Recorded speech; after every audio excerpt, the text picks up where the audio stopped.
Hi, I'm Lisa Gunther with Canadian Cattlemen, and I'm here today with Kelly Sidoric. We're going to discuss Kelly's column for Depth of Field for the May 2024 issue of the magazine. And it's really talking about sort of that AgriPreneur mindset. So Kelly, what does that mean? What is a business mindset? Well, I think that they're using a play on words to combine agriculture and entrepreneur, but really thinking that some of the pieces, as you're saying, from the business angle are important for us to be considering in agriculture. It's not anything new, but, maybe just a reminder that what are the elements of the business?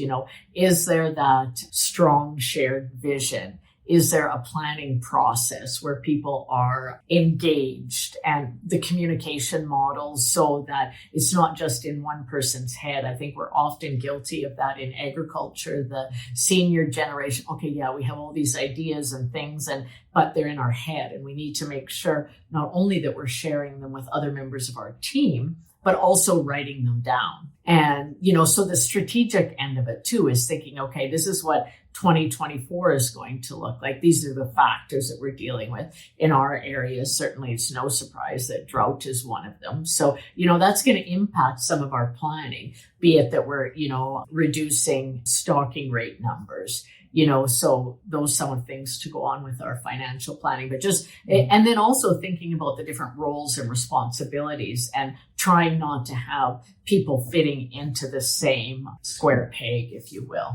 Yeah. And in your column, you had a couple of women who really, I think, embodied that mindset. So can you talk about that a little bit? Yeah, for sure. Well, they're both from the Maritimes, and, they're more into the agri-processing. The one is, with a healthy snack food company that really started, as many entrepreneurs do, with, jeepers, she wanted something more to provide her own family. But from that, it really blossomed and grew. And she was strategic about, okay, well, we've got to figure out that longer range vision. We need to figure out different components like manufacturing capacity. And initially they were outsourcing that, but really trying to keep a social enterprise in mind where they were including a local community that maybe didn't have the same opportunities, but that's who was helping and supporting them in the manufacturing piece of it. And then it expanded to another level where they actually took that under their own umbrella, if you will, and bought a building and developed their own manufacturing. So really a fabulous success story,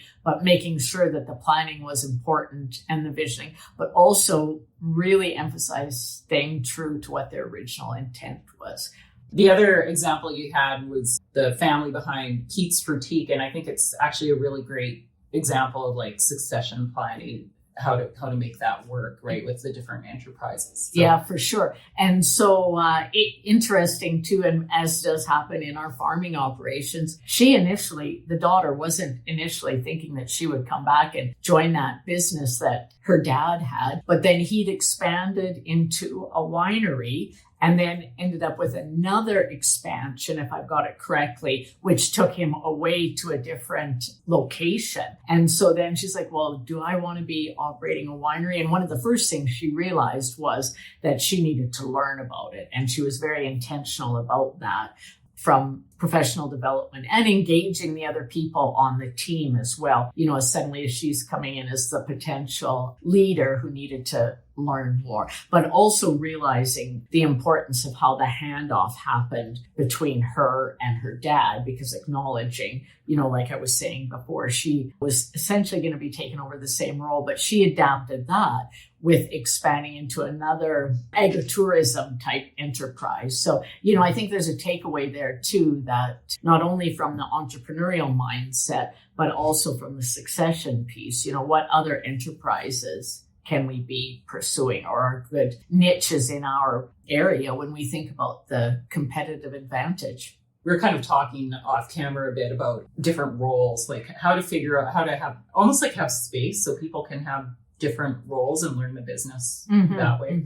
Yeah, I think it's also a matter, and I learned this idea from my mentor, David Irvine, but, the idea that we've got to, as the children grow up and get older, there's an important piece of independence, but then we've got to come back and think of how can we do the interdependence piece of it. So, when we're sitting around doing planning sessions at the table, who is responsible for what, and having people have the autonomy to go with that. And so depending on the situations, maybe there's a financial component that we have to be mindful of course, but figuring out how that can fit in. Yeah, I do like to follow the royal family a little bit. And I often, unfortunately for them, everything is very public, although like who knows what's really going on sometimes, right?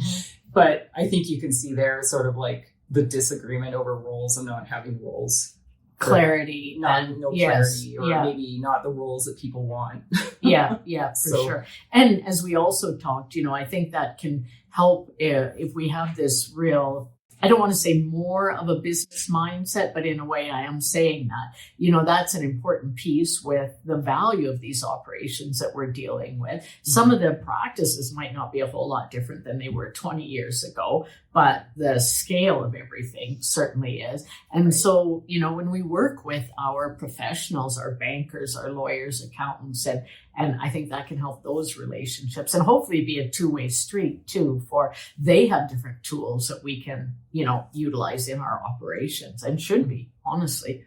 Yeah. When you're talking about a multi-generational operation, there's a lot of assets tied up in, that you have to know how to manage. Right? Yes, for sure. And then I think another component can be that, particularly they're feeling this in the grain industry now, that they've come off some really strong, profitable years, but now things aren't at quite that level. So when we're thinking about being strategic and, okay, in 5 years, what can that look like? What should it look like? And thinking of those elements of it to be that it's not everything's going to happen at a high level of income, for example. Right. Yeah. Risk management, right? Even right now with cattle prices so high, like it actually means that things can be quite volatile. Right? Very volatile. Yeah, for sure. So lots of interesting pieces. And I think, even where we're sitting today, where they do focus on entrepreneurship and thinking about, what your resources are and your customers and, making sure you're intentional about spending that time. Of course, a busy season like spring, honestly, I don't think we do a lot of that then, but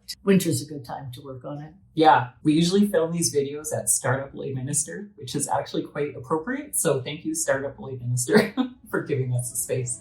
So awesome. Great. Thanks, Lisa. Yeah, thank you.